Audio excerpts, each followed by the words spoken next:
10 ದೇವಾಲಯಗಳನ್ನು ಕಟ್ಟೋ ಬದಲಿಗೆ ಒಂದು ಶಾಲೆಯನ್ನು ಕಟ್ಟಿ, 100 ದೇವಾಲಯಗಳನ್ನು ಪುನರುತ್ಥಾನ ಮಾಡೋದ್ರ ಬದಲಿಗೆ ಒಂದು ಆಸ್ಪತ್ರೆಯನ್ನು ಕಟ್ಟಿಸಿ ಅಂತ ಹೇಳ್ತಾರೆ ಡಾಕ್ಟರ್ ಅಂಬೇಡ್ಕರ್ ಅವರು. ಇವತ್ತಿನ ಜ್ಞಾನಯುಗದಲ್ಲಿ ದೇವಸ್ಥಾನಗಳಷ್ಟೇ ಮುಖ್ಯವಾದದ್ದು ಶಾಲೆಗಳು, ಆಸ್ಪತ್ರೆಗಳು, ಇಂತಹ ಕೇಂದ್ರಗಳು. ಇದರ ಮಧ್ಯೆ all India old temple renovation trust ಇವತ್ತು ಭಾರತದಲ್ಲಿ ಶಿಥಿಲಾವಸ್ಥೆಗೆ ಬಂದಿರುವಂಥ ದೇವಸ್ಥಾನಗಳನ್ನು ಪುನರುತ್ಥಾನ ಮಾಡಬೇಕು ಅಂತ ಹೊರಟಿದೆ. ಇದಕ್ಕೆ ಸಾವಿರಾರು ಕೋಟಿ ರೂಪಾಯಿಗಳ ಖರ್ಚು ಬರುತ್ತೆ. ಇದು ಇವತ್ತಿಗೆ ಈ ಕಾಲಘಟ್ಟದಲ್ಲಿ ಸರಿನಾ? ಇದಕ್ಕೆ ಉತ್ತರ ಕೊಡಲಿಕ್ಕೆ ಇದ್ದಾರೆ ಆ ಟ್ರಸ್ಟಿನ ಕರ್ನಾಟಕ ಚಾಪ್ಟರ್ನ ಅಧ್ಯಕ್ಷರಾದಂಥ ಪೃಥ್ವಿರಾಜ್ ಮೆಹತಾರ ಅವರು, ಮೈಸೂರು ಜಿಲ್ಲಾಧ್ಯಕ್ಷರಾದಂಥ ರಾಜೇಶ್ ಅವರು, ಟ್ರಸ್ಟಿಗಳಾದಂಥ ಬ್ರಹ್ಮಶ್ರೀ ಡಾಕ್ಟರ್ ಉಮೇಶ್ ಶರ್ಮಾ ಅವರು ನಮ್ಮ ಜೊತೆಗೆ ಇದ್ದಾರೆ.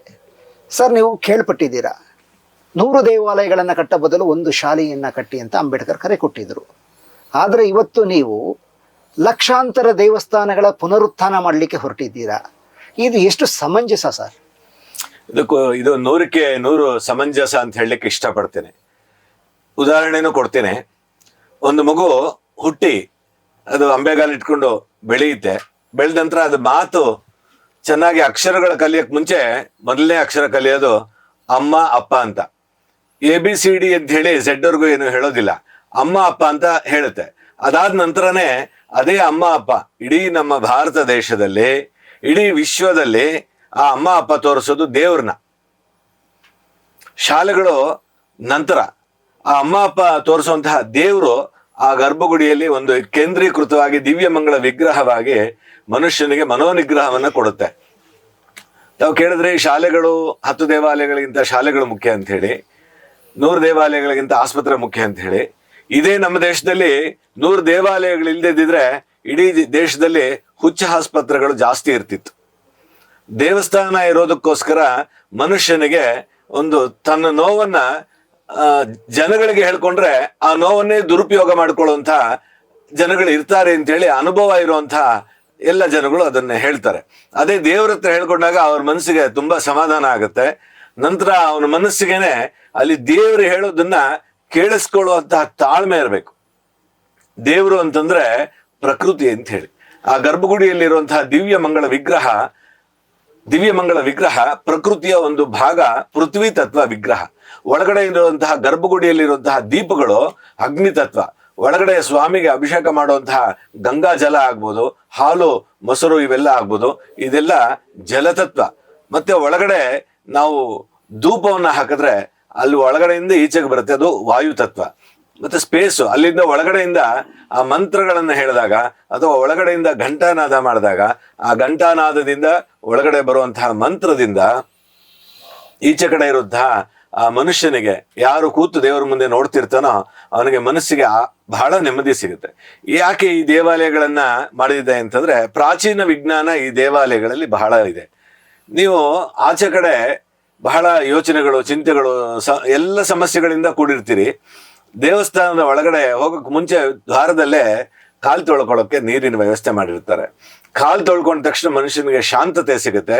ಅದರ ನಂತರ ಒಳಗಡೆ ಹೋದ ತಕ್ಷಣ ಅಲ್ಲಿ ಧ್ವಜಸ್ತಂಭ ಇರುತ್ತೆ. ಆ ಧ್ವಜಸ್ತಂಭದ ಅಲ್ಲಿ ನಿಂತು ನಮಸ್ಕಾರ ಮಾಡಿದಾಗ ಅವನ ಆಕಾಶದ ಒಂದು ಶಕ್ತಿಗೆ ಅವನು ಅನುಗ್ರಹ ಪಡ್ಕೊಳ್ತಾನೆ. ಆಕಾಶ ಶಕ್ತಿ ಅವನ ಮೇಲೆ ಬೀಳುತ್ತೆ. ಅಲ್ಲಿ ಹೋದ ತಕ್ಷಣ ಎರಡೂ ಕೈ ಜೋಡಿಸ್ತಾನೆ. ಆ ಕೈ ಜೋಡಿಸಿದ ತಕ್ಷಣ ಅವನಿಗೆ ಮನಸ್ಸು ಸಂಪೂರ್ಣ ಕೇಂದ್ರೀಕೃತವಾಗುತ್ತೆ. ಅವನ ಚಿಂತೆಗಳೆಲ್ಲ ಹೊರಟೋಗುತ್ತೆ. ನಂತರ ಒಳಗಡೆ ಬಂದು ಅಲ್ಲಿ ಘಂಟಾನಾದವನ್ನು ಮಾಡ್ತಾನೆ. ಏನು ಮೆಟಲ್ ಸೈನ್ಸ್ ಏನಿದೆ, ಘಂಟಾನಾದವನ್ನು ಮಾಡಿದ್ರೆ ಮನುಷ್ಯನ ಸುತ್ತಲೂ ಇರುವಂತಹ ಒಂದು ಹಾರೋ ಬದಲಾವಣೆ ಆಗುತ್ತೆ.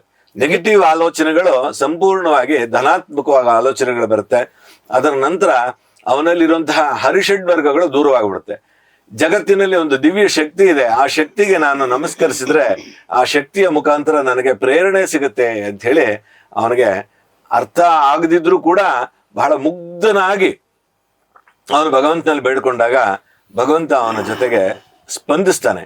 ಎಷ್ಟು ದಿವಸ ಒಂದು ಮಂಡಲ ಹೀಗೆ ಪ್ರಾರ್ಥನೆಯನ್ನು ಮಾಡಿದಾಗ ಅವನಿಗೆ ಭಗವಂತ ಹೇಳೋದನ್ನ ಅವನು ಕೇಳಿಸ್ಕೊಳ್ತಾನೆ. ಇದು ಆಧ್ಯಾತ್ಮದ ಬಹಳ ಮುಖ್ಯವಾದಂತಹ ಸತ್ಯ. ಇದು ಧರ್ಮ ಶಿಕ್ಷಣ, ಆತ್ಮ ಶಕ್ತಿ. ಮನುಷ್ಯನಿಗೆ ಬೇಕಾಗಿರೋದು ಬಹಳ ಮುಖ್ಯವಾಗಿ ಆರೋಗ್ಯ.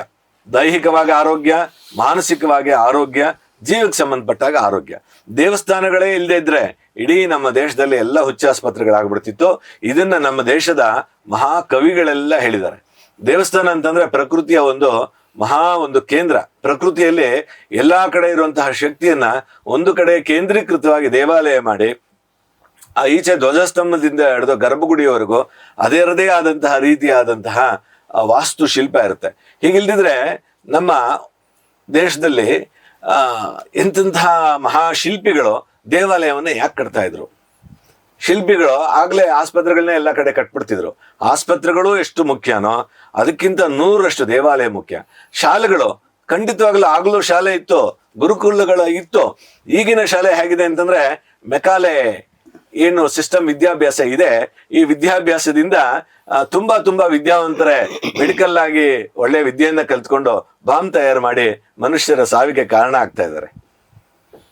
ಇಂತಹ ವಿದ್ಯೆಗಿಂತ ಆತ್ಮವಿದ್ಯೆ ಕಲ್ತ್ಕೊಂಡು 4 ಜನಕ್ಕೆ ಒಳ್ಳೇದ್ ಮಾಡ್ಬೇಕು ಅನ್ನೋ ಆಲೋಚನೆ ಬರೋದೇ ಬಹಳ ಮುಖ್ಯ.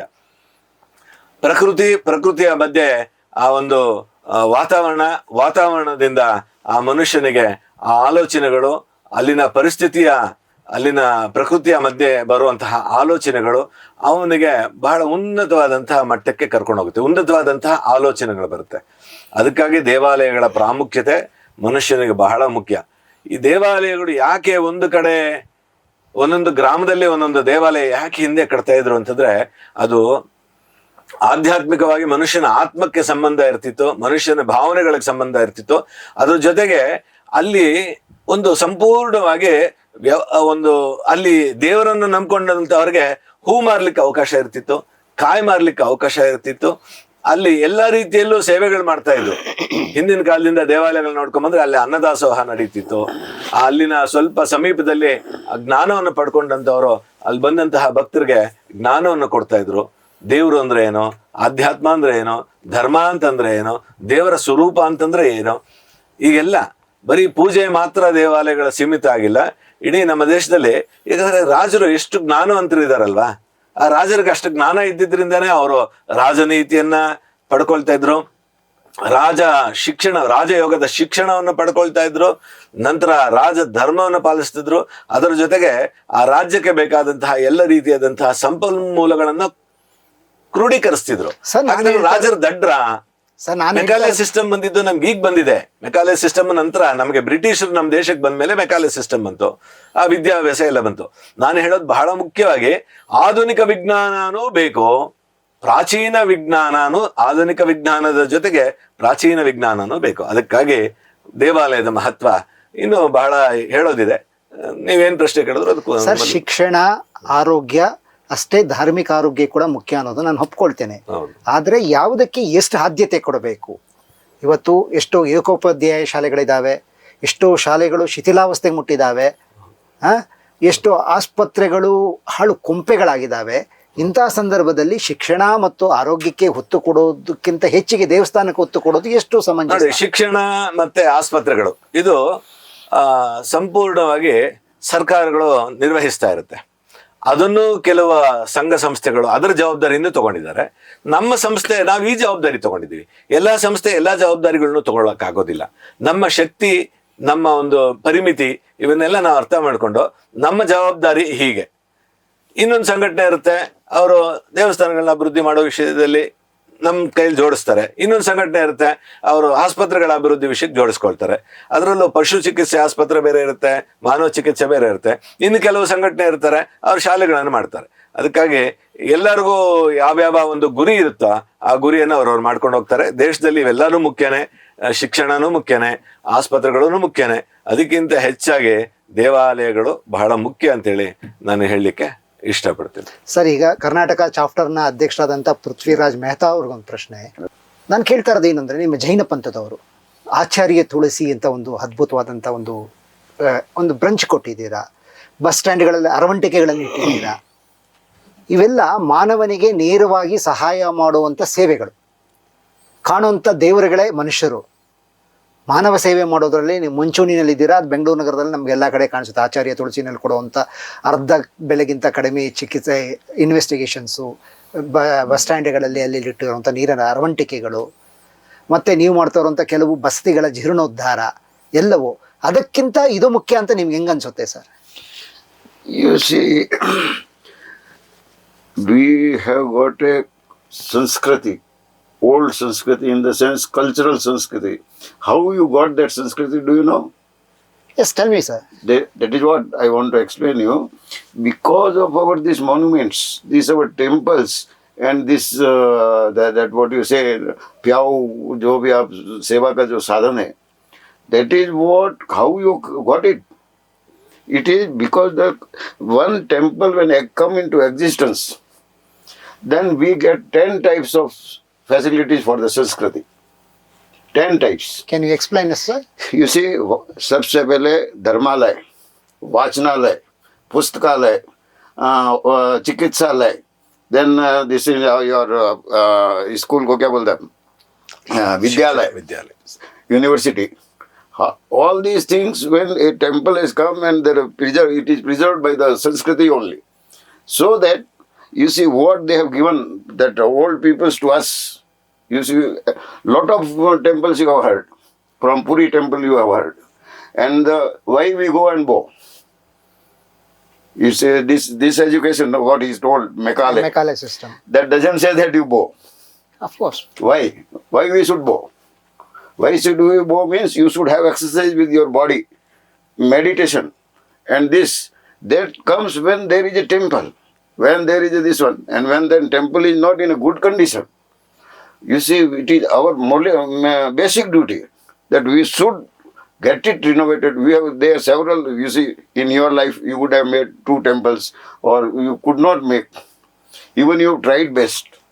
All the efforts you have put it into the temple, but you cannot do it because God's grace is required. God's grace, how it comes? Only by maintaining these old monuments. In the sense when you go and particular the work is not going on. You face that this my work will not be completed, and then you pray, and then it comes into it. Then what happens? How what will be your this was mentality that I could get it by the grace of God, and that is everybody accept. That's why we follow the temples. You see, in our language we say temple. In Muslim language there is a mosque. In this one Christian they say church, Girjaghar. Parsi they say Girjaghar. So this is, you see, this is not built by us. We can just put it into what they have saved us from so many years. That is why, and that sala, what you say, that is a part of it. When the temple comes up, then some funds comes. आर्थिक उन्नति होता है, आप समझ में है ना, access, people believes somebody will gather, generate हो जाएगा वहाँ पे. that there will be generation. Yeah. And sometimes you see we have got minus point also. People will not take that money, they will take away. That are exceptional cases. No, that is now 80% cases, not exceptional cases, I am telling you. Lifting. Yeah, because you see, when he could not able to earn, no, he will take still. But what our this Mekale system say, bag borrow or भीख मांगो, भले कुछ भी करो, but पैसा चाहिए. Bag borrow is still, but we want money. So this type of education, no, we want to avoid it. Why you were in the jungles, why they were taking meditations, our sadhu sants. Why they were working 12 years, Mahavir Swami. Continuous in one place they have stand. And that is in Kaushak Mudra, what we say, in meditation. Can you think in one place where we can stand, even for 2 minutes now, some disturbance will come. You see, this is why we give these pictures. We will not be knowing which part of where it is connected, how this stone had come and how this is accumulated here. And particular stone will go and fit in that particular temple. And then there you will be saying lot of चमत्कार बोलते ना, ये मंदिर में ऐसा हो गया, ये मंदिर में अभी you would have Kangra you would have heard in the Devbhumi, in this one Uttarakhand. Uttarakhand. Okay, There, so Jwala is coming in from that temple, long back. Then that your Akbar Basa has visited the temple and given at least 40 kg of some metal. He was thinking it was gold. But when he has taken that that particular metal, no, and kept in that Jwala, no, it has become that one. It is not like that. It is not a stone, not at all any metal. It is lying still there, and that comes from inside. There is no idol. Even that is called temple. ಜ್ವಾಲಾಮುಖಿ, Jwalamalini, Jwalamalini. Jwalamali, yeah. like that. You see how you get. You would have heard on the always on your this TV news and this one. आज ऐसा चमत्कार हो गया, आज ऐसा चमत्कार हो गया. आज आप ही बोलते. Media is only taking into consideration. ऐसा when you are dying, Vinoba Bhave, you know. Yeah. Eh? Acharya Vinoba. So Vinoba Bhave has told there is Atma. How to prove you are having the prana? Then while he has made one box of this plastic transparent, in that while going that to death, no, that man was slipped in that. Okay, उसका मरण आ गया, तो वो फट गया plastic. Why? This is all given by the this cultural activities in the sense by the Devru. What you say, because what you get this watch in your hand, no, it is not your own. Of course. Can you believe that it is your own? No. That's what I am getting. No, God is there to giving that what you have to take. Even Sala you go now. Though Sala is, you see, without Sala we cannot develop. But our aim is that let this old thinkings and all the preservations, it should be kept into account. You see, they were not fools. Our Bajurgs, our older peoples, not Bajurg. वो भी उसको बनाया था. क्यों बनाया? Because you could have got it something in that we could not still able to save. So that our R.K. Jain, you have just taken the interview, no? He was behind that this theory, and he has explained us. And we are also now thinking that our cultural activities, if it is done very well, you see, nobody can attack you. So this is most important in our life. Yeah, in our life, Dana, Bhoga, Nasa. What do you say? What this Lakshmi says? What is the ultimate upyog of the Lakshmi? Dan, Bhog, Nas. Either you can give charity, either you can give Bhog. Means daily you can use air conditioners and all those Lifestyle, things. for Soft lifestyle. lifestyle, Luxurious lifestyle. chemicals and all Luxurious. those things. Okay, at any cost. You see, you will go to the space and take that chemicals. Easy. Yeah. Could you understand? So, for that purpose, these things is given by this only. And when they have given, it is not your duty to, now you see you are having your forefathers' property. What you will say? Namappadu. All they have given to us. So Tatandu. you will preserve or not?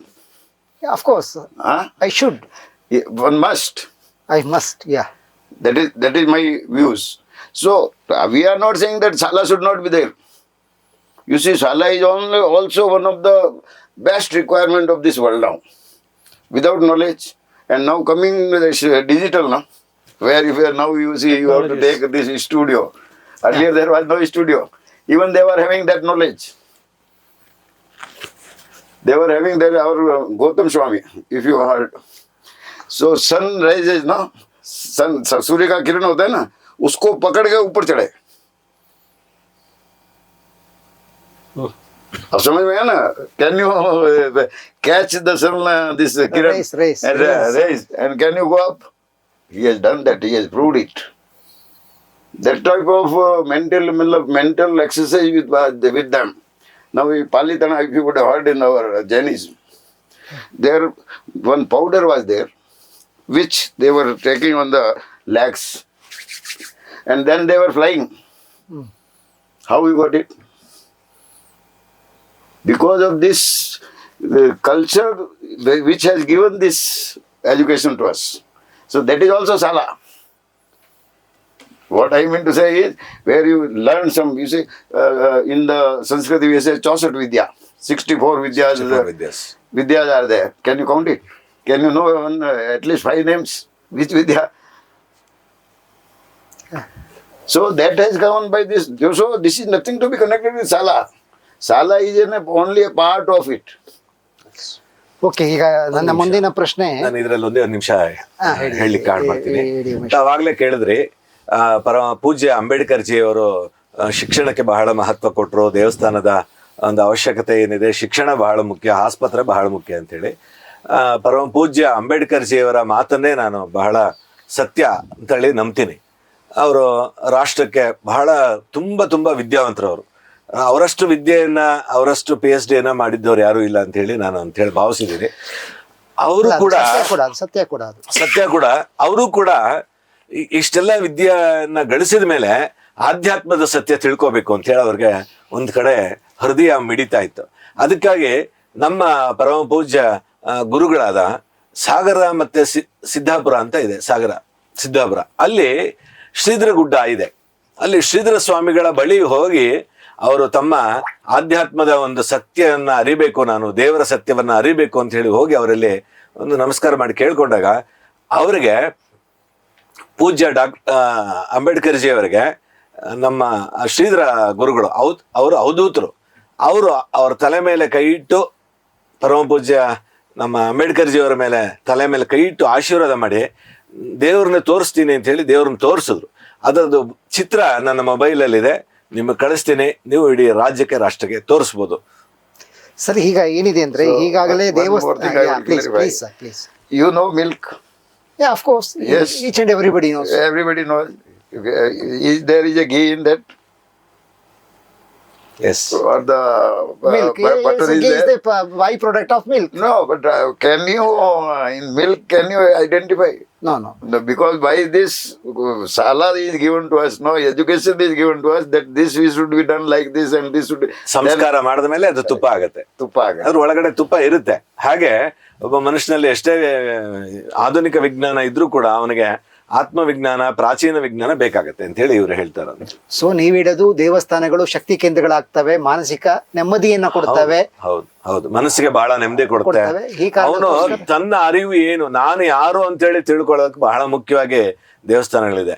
ಅರಿವು ಬರ್ಬೇಕು ಮನುಷ್ಯನಿಗೆ, ನಾನು ಯಾರು ಅನ್ನೋದು, ನನ್ನಲ್ಲಿ ಏನಿದೆ, ನಾನು ಸಮಾಜಕ್ಕೆ ಏನ್ ಕೊಡ್ಬೋದು, ನಾನು ಏನ್ ಕಲಿಬೇಕು, ಮೊದಲಾಗಿ ನನ್ನಲ್ಲಿ ನ್ಯಾಯ ಇದೆಯಾ, ನನ್ನಲ್ಲಿ ಮಾನವೀಯತೆ ಇದೆಯಾ, ನನ್ನಲ್ಲಿ ಧರ್ಮ ಅಂದ್ರೆ ಏನು ಅಂತ ಹೇಳಿ ದಯೆ ಧರ್ಮದ ಮೂಲ, ಇವೆಲ್ಲ ತಿಳ್ಕೊಳ್ಳೋದಕ್ಕೆ ಬಹಳ ಮುಖ್ಯವಾಗಿ ಆಧ್ಯಾತ್ಮದ ಒಂದು ಕೇಂದ್ರ ಬಹಳ ಮುಖ್ಯವಾಗಿ ಅದನ್ನ ರಕ್ಷಣೆ ಮಾಡ್ಬೇಕು, ಸಂರಕ್ಷಣೆ ಮಾಡ್ಬೇಕು. ರಾಜರು ಕಟ್ಟಿರೋದು, ರಾಜರಿಗೆ ಮುಂಚೆ ಈಗ ಋಷಿಗಳು ಕಟ್ಟಿರುವಂತಹ ದೇವಾಲಯಗಳಿದೆ. ಋಷಿಗಳು ಅಂತಂದ್ರೆ ನೋಡಿ, ಇಲ್ಲಿ ನಾವು ನಮ್ಮ ದೇಶದ ಋಷಿಗಳನ್ನ ನಾವು ಮರ್ತು ಬಿಡ್ತೀವಿ, ಹೊರದೇಶದ ವಿಜ್ಞಾನಿಗಳನ್ನ ಯೋಚನೆ ಮಾಡ್ತೀವಿ. ಸೊನ್ನೆಯನ್ನು ಕಂಡಿಡಿದವ್ರು ಯಾರು ನಮ್ಮ ದೇಶದಲ್ಲಿ? ರಾಮಾನುಜಮ್ಮರು.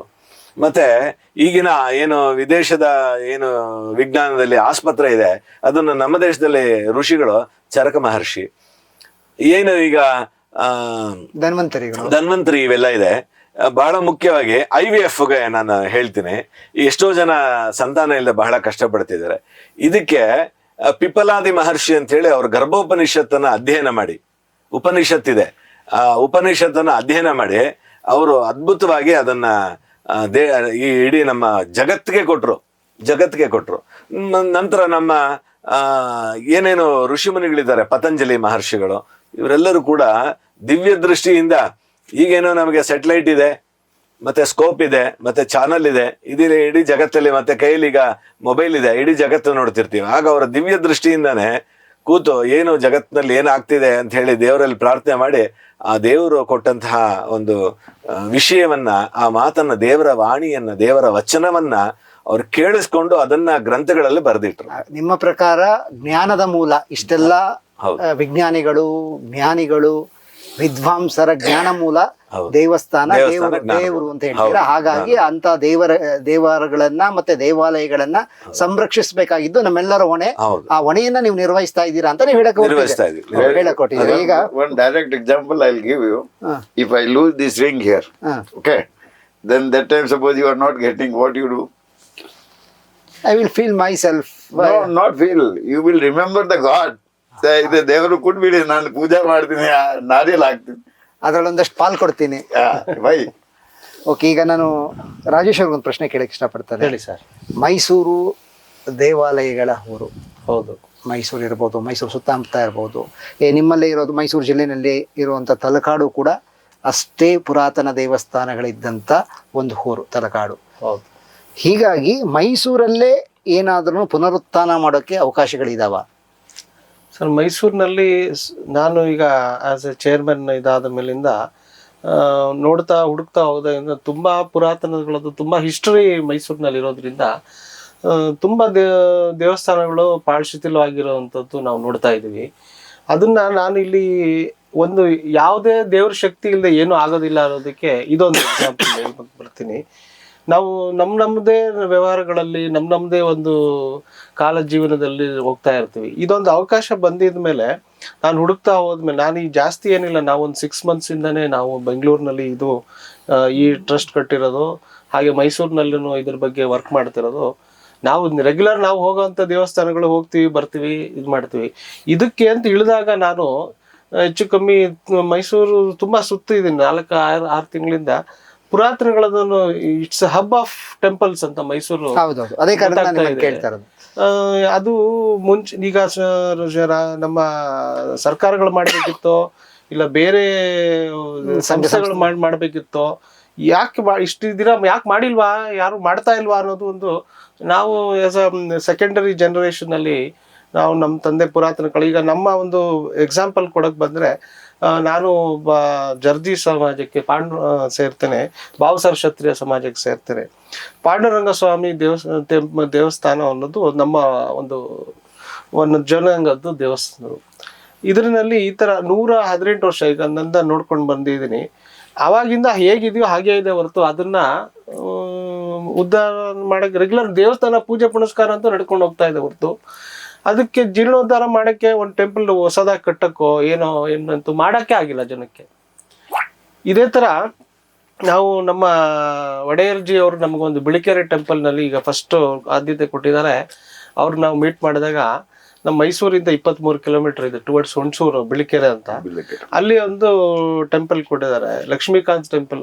ಆ ಪ್ರತಿ ಮೇಲೆ ಎಷ್ಟು ಆ ದೇವ್ರು ನೋಡ್ತಾ ಇದ್ರೆ ಆನಂದ ಆಗುತ್ತೆ ಅಂದ್ರೆ, ಈ ನಾವು ಹೇಳ್ದಂಗೆ ಈಚೆ ಕಡೆ ಎಲ್ಲ ಹೋಗಿದೆ, ಅದು ತುಂಬಾ ಶಿಥಿಲವಾಗಿದೆ.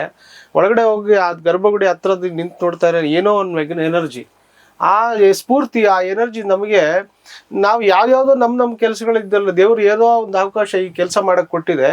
ಅರೆ ಈ ತರ ಆಗಿದ್ದು ನಾವು ಸೇವೆ ಮಾಡಕ್ ನಿಂತಿರೋದು ನಮಗೊಂದು ಒಳ್ಳೆ ಅವಕಾಶ, ನಾವು ಸೇವೆ ಮಾಡಬೇಕು ಅನ್ನೋದು ಒಂದು ಸ್ಫೂರ್ತಿ ಬಂದಿದೆ.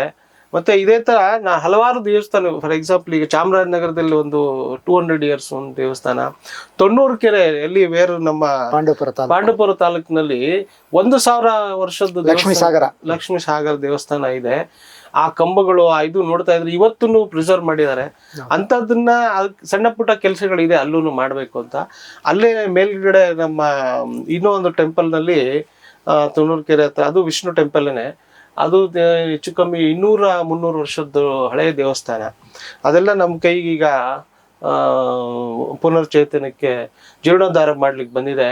ಅದೆಲ್ಲ ನಿಂತ್ಕೊಂಡು ಮಾಡಕ್ಕೆ ಓಡಾಡ್ತೀವಿ. ಒಂದು ಪುಣ್ಯ ಅಂತ ಅನ್ಕೊಂತೀನಿ ಸರ್. ನೀವು ಹೇಳ್ದಂಗೆ ಆಸ್ಪತ್ರೆನೋ ಶಾಲೆಗಳು ಕಟ್ಟಬೇಕು ಅನ್ನೋದು ವಿಚಾರ ನೀವು ನಮ್ಮ ಸ್ನೇಹಿತರು ಕೇಳಿದ್ರಿ. ಹಂಗೆ ಮಾಡೋದಿದ್ರೆ ನಮ್ಮ ಹಳೆ ಋಷಿ ಮುನಿಗಳು ಇನ್ನೊಬ್ರು ಅದೇ ಕಟ್ಬಿಟ್ಟಿರೋರು ದೇವಸ್ಥಾನದೇ ಕಟ್ಟೋದು ಬೇಕಾಗೇ ಇರಲಿಲ್ಲ. ಏನಕ್ಕೆ ಕಟ್ಟಿದ್ದಾರೆ ಅಂದ್ರೆ, ಅದು ಒಂದು ಶಕ್ತಿ, ಮನುಷ್ಯನಿಗೆ ಶಾಂತಿ ನೆಮ್ಮದಿ ಅಂತ ಕೊಡೋ ಅಂತ ಕೇಂದ್ರ ಅದು. ಅದಕ್ಕೋಸ್ಕರ ದಿಸ್ ಇಸ್ ರಿಕ್ವೈರ್ಡ್ ಅಂತ ಹೇಳಕ್ಕೆ ಇಚ್ಛಪಡ್ತೀನಿ ಸರ್. ತುಂಬಾ ಸಂತೋಷ. ಒಂದು ಜ್ಞಾನದ ಮೂಲಗಳನ್ನು, ಧಾರ್ಮಿಕ ಶ್ರದ್ಧಾ ಕೇಂದ್ರಗಳನ್ನು ಪುನರುತ್ಥಾನ ಮಾಡಲಿಕ್ಕೆ ಹೊರಟಿರೋ ನಿಮ್ಮ ಈ ಯೋಜನೆ ಶುಭವಾಗಲಿ ಅಂತ ನಾನು ಕೂಡ ಹಾರೈಸ್ತೇನೆ. ಜೊತೆಗೆ ನಂದು ಒಂದು ಕೊನೆಯ ಪ್ರಶ್ನೆ ಸರ್. ಈಗ ದೇವಾಲಯಗಳ ಪುನರುತ್ಥಾನ ಮಾಡೋದರಲ್ಲಿ ಧರ್ಮಸ್ಥಳದ ವೀರೇಂದ್ರಗಡವರು ವಿಶೇಷ ಆಸಕ್ತಿ ತೋರಿಸಿದ್ದಾರೆ. ಅದರಲ್ಲಿ ಒಂದಷ್ಟು ಮಾಡಿ ಕೂಡ ತೋರಿಸಿದ್ದಾರೆ. ಕೆಲವು ಸ್ಥಳೀಯವಾಗಿ ಎಷ್ಟೋ ದೇವಸ್ಥಾನ ಜೀರ್ಣೋದ್ಧಾರ ಸಮಿತಿಗಳಿದ್ದಾವೆ, ಅವರು ಕೂಡ ಸ್ಥಳೀಯವಾಗಿ ಮಾಡಿದ್ದಾರೆ. ಇಲ್ಲೆಲ್ಲರ ಮಧ್ಯೆ ನಮ್ಮ ಜನ ಯಾವ ರೀತಿ ನಂಬಬಹುದು, ಯಾಕೆ ನಂಬಬೇಕು? Just English. So why should the people, the common person believe you peoples, for what reason there are many players are in the field? Sir ಇದಕ್ಕೆ ನಾನು ಒಂದ್ ಮಾತು ಹೇಳ್ಬಿಡ್ತೀನಿ. ಇವತ್ತಿನ ದಿನ ಮಾತಾಡಿದ್ರೆ ಯಾರು ನೋಡಲ್ಲ ಸರ್, ಹಾ. ಕೆಲಸ ಮಾಡಿದ್ರೇನೆ ನಂಬೋದು. ಹೌದು. ನಾವು ಜಸ್ಟ್ ಇನ್ ಸ್ಪ್ಯಾನ್ ಆಫ್ ನಮ್ದು ಜುಲೈನಲ್ಲಿ ನಾವು ಇಂಡಕ್ಟ್ ಆದ್ವಿ, ಅಂದ್ರೆ ನಾವು ಸ್ಥಾನಗಳನ್ನು ತಗೊಂಡ್ವಿ. ಜುಲೈಯಿಂದ ಇವಾಗ ಒಂದು 4 ತಿಂಗಳಲ್ಲಿ ನಾವು ಏನೇನ್ ಕೆಲಸ ಮಾಡಿದ್ವಿ ಅಂದ್ರೆ, ಒಂದ್ ಸಲ ಇಲ್ಲ 10 ಸಲ ಆ ದೇವಸ್ಥಾನಕ್ಕೆ ಹೋಗಿದ್ದೀವಿ, ಏನ್ ಮಾಡ್ಬೇಕು ಅಂತ ಹುಡುಕಿದೀವಿ. ಅದನ್ನ ಆರ್ಕಿಟೆಕ್ಟ್ಸ್ ಹುಡ್ಕೊಂಡು ಅದಕ್ಕೆ ಎಸ್ಟಿಮೇಷನ್ಸ್ ಮಾಡಿಸಿದೀವಿ. ಇದೇ ತರ ಕೆಲಸಗಳು ಮಾಡಿದ್ರೇನೆ ಇವತ್ತು ಒಂದು ಜಾಗದಿಂದ ಒಂದು ಇಟ್ಟಿಗೆ ತೆಗೆದು ಇನ್ನೊಂದ್ ಕಡೆ ಇಟ್ಟು ಅದಕ್ಕೆ ಏನ್ ನಿರ್ಮಾಣ ಮಾಡ್ಬೇಕು ಕೆಲಸ ಮಾಡಿದ್ರೇನೆ ಅದು ಕೆಲಸ. ಬಾಯಿಂದ ಮಾತಾಡಿದ್ರೆ ಎಲ್ಲೋ ಕುತ್ಕೊಂಡು ಏನೋ ಮಾಡಿದ್ರೆ ಅಲ್ಲ. ದಿ ಥಿಂಗ್ಸ್ ವಾಟ್ ನಾವು ಆ ಕೆಲಸಗಳನ್ನ ಮಾಡಿ ತೋರಿಸ್ತಾ ಇದ್ವಿ. ಹಂಗಾದಕ್ಕೆ ದೇವ್ರ ಜನಗಳು ನಂಬ್ತಾರೆ, ನಮಗೆ ಜನಕ್ಕೆ ಸಪೋರ್ಟ್ ಮಾಡ್ತಾರೆ. ನಾನು ಇನ್ನೊಂದು ಕೇಳ್ಕೊಳ್ಳೋದು ಎಲ್ಲರಿಗೂ ಏನಂದ್ರೆ, ಇದನ್ನ ಬಗ್ಗೆ ತಾವು ನಂಬಿ ನಾವು ಹಳೆ ಪುರಾತನ ಕಾಲನ ಏನು ಸಂರಕ್ಷಣೆ ಮಾಡ್ಕೊಂಡು ಬಂದಿದ್ವಿ, ಅದಕ್ಕೆಲ್ಲ ನೀವು ನಮ್ಗೆ ಕೈ ಜೋಡಿಸಿ ಅದಕ್ಕೆ ನಮಗೆ ಇನ್ನೂ ಉತ್ತೇಜನ ಕೊಡಿ, ನಾವು ಇನ್ನೂ ಹೆಚ್ಚು ಕೆಲಸ ಮಾಡಿ ಅದನ್ನ ಸಂರಕ್ಷಿಸ್ತೀವಿ ಅಂತ ಕೇಳ್ಕೊಳ್ತೀನಿ ಸರ್. ಓಕೆ, ಈ ಒಂದು ಚರ್ಚಾಗೋಷ್ಠಿಗೆ ಬಂದಂಥ ಪೃಥ್ವಿರಾಜ್ ಮೆಹತಾರ್ ಅವರಿಗೂ, ಬ್ರಹ್ಮಶ್ರೀ ಡಾಕ್ಟರ್ ಉಮೇಶ್ ಶರ್ಮಾ ಅವರಿಗೂ. ಸರ್ ಲಾಸ್ಟ್ ಕ್ವಶನ್ ಕೇಳ್ಬಿಡಿ. ಅದು ಮುಜರಾಯಿನಕ್ಕೆ ದುಡ್ಡು ತಗೊಳುತ್ತೆ, ದೇವರು ಖರ್ಚು ಮಾಡ್ತಿಲ್ಲ, ಯಾಕೆ ಸರ್ ಈಗ ಸೈಲೆಂಟ್ ಕರೆದು ಸರ್, ನೀವು ಈಗ ಕೈಗೊಂಡಿರುವಂತಹ ಯೋಜನೆ ಕೋಟ್ಯಾಂತರ ರೂಪಾಯಿಗಳ ಯೋಜನೆ ಇದು. ಎಲ್ಲೋ ಲಕ್ಷಗಳಲ್ಲಿ 1-2 ಕೋಟಿಗಳಲ್ಲಿ ಆಗುವಂಥ ಕೆಲಸ ಅಲ್ಲ. ನೀವು ತಗೊಂಡಿರುವಂಥ ಈ ಕಾರ್ಯಕ್ರಮ ತುಂಬ ಹ್ಯೂಜ್ ಆದದ್ದು.